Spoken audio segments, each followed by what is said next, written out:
Hey guys, what's up? And I am in Elborn in Barcelona, the neighborhood where I'm residing, my temporary home right now.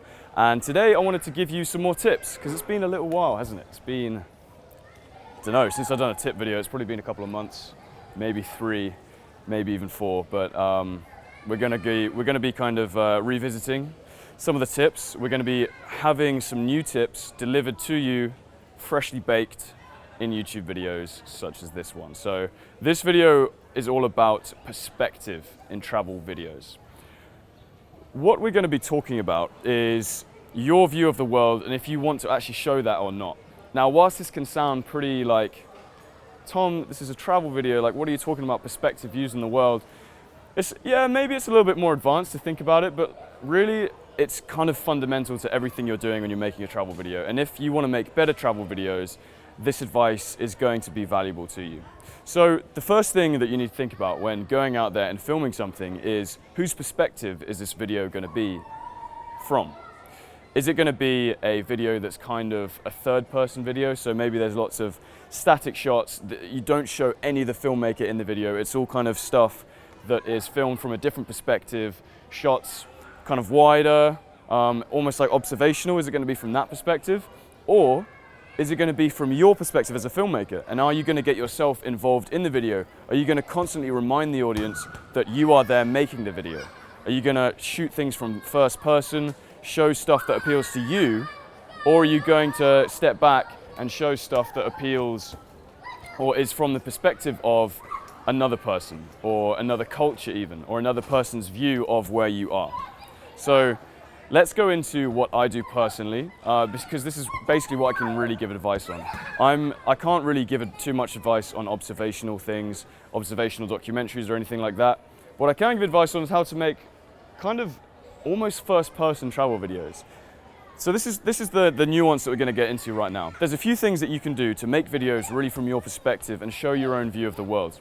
So number one is the point of view shot. This is obvious and critical to your travel filmmaking first-person video success, if that is a thing. But seriously, when you're filming stuff from your point of view, whether that is just a GoPro here or a GoPro in your hand or your camera just kind of like a little bit close to your chest or roughly at eye level, when you start doing that and making movements like you would normally make, for example, if you're kind of if you're just looking down with your feet and then you kind of look up and you're like, wow, you can actually do shots that replicate that movement. So whilst it's kind of a little bit staged, you could literally focus on your feet, film your feet, and as you would look up, as a person would discover a landscape, you can film up and see what's going on as a football rolls past me, see what's going on and show the people as if you were discovering it. Now you can play with first-person shots in so many different ways using this technique. For example, going around corners, you can show people.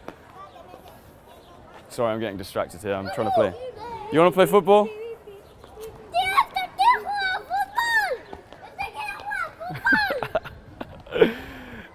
This is weird. With your first-person shots, you can also do things from angles that you wouldn't usually film in like a normal video. You can do stuff from maybe when you're lying down and you're almost waking up. I've done a few shots like that, as you can see here. Shots where I'm waking up, where you kind of show the experience of what you're doing. So that kind of leads us into the second point, which is details and a sensory kind of experience here. These kind of shots are more like showing your sensory experience of the world. So showing what you see, but not only that, but showing what you feel, showing what you hear. Almost you can kind of communicate showing what you smell in your videos as well, and as weird as that sounds. Basically, the higher quality your visuals are at representing this whole experience, the more drawn in people are going to be to your videos. So for example, you'll often see in some of my videos, me using my hand. It kind of links to first person stuff, but using my hand and going in and touching different things, or almost like playing with the sunlight, things like that. This draws attention to what things would feel like, or even how the environment would feel, like how the heat would feel on your hand, or how the water would feel on your hand. These things all kind of communicate into that sensory experience. So that's how you can capture first-person stuff and how you can capture sensory experience kind of stuff to engage people much more.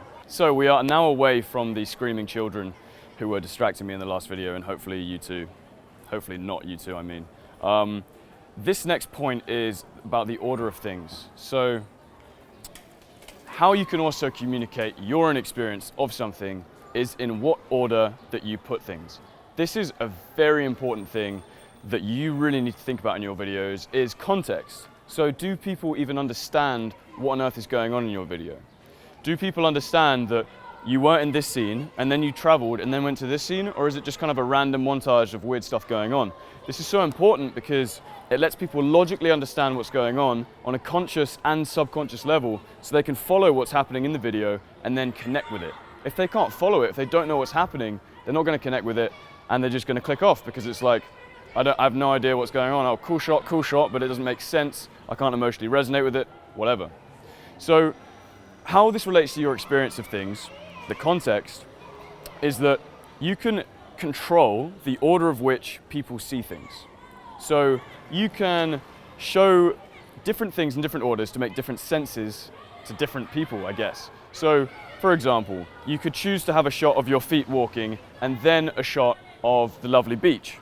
So it shows that your feet are walking and then you look up and see the beach. Or it could be completely the other way around and you see the beach and then you look down at your feet walking. I know this sounds like trivial stuff, but it's so important when we're talking about a sequence of 5 shots that lead up to different things. It's all about how you build that tension. It's all about how different shots relate to each other, because the shots either side of that shot that you really like are gonna make that shot much better than if the wrong shots were either side of that shot. Does that make sense? I hope you're following me still. So you can basically control the order of which people see things. This can directly relate to your experience and how you're experiencing the world. This links to another concept that I'm not going to go into this video, called micro-narratives, which are kind of scenes within scenes and showing how people can start discovering your kind of world through your video. The last thing that I'm going to get onto today is humor. And you can, in a weird way, communicate your sense of humor through what you show in your video. Even if it's not you talking, even if it's not something really funny, you can start showing your kind of, in a weird way, you can start showing your values and your humor and a lot of different things about you through what you show in your films. For example, a guy called Tim Kellner, who I'm pretty inspired by right now. Go and check out his channel. He makes really arty films. This doesn't relate to humor, but you can see you can directly see the way that he sees the world in his films. And you can start doing this as well. And if you have some sort of sense of humor, hopefully you do, then you can start showing that in your videos by including kind of stupid little things that happen, and also in the order of which things happen as well. For example, last year I made a video on a bus in Barcelona that's not actually on YouTube, and I showed my friend Chris just shaking his head in disgust at the bus because it was filled with people who just smelt horrible.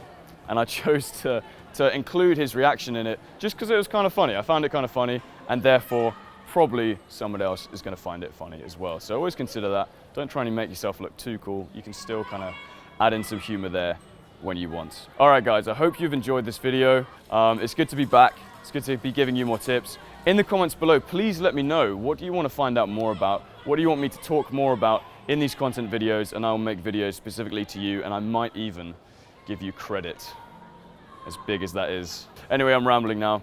Speak very soon. Until next time, keep filming. Bye-bye.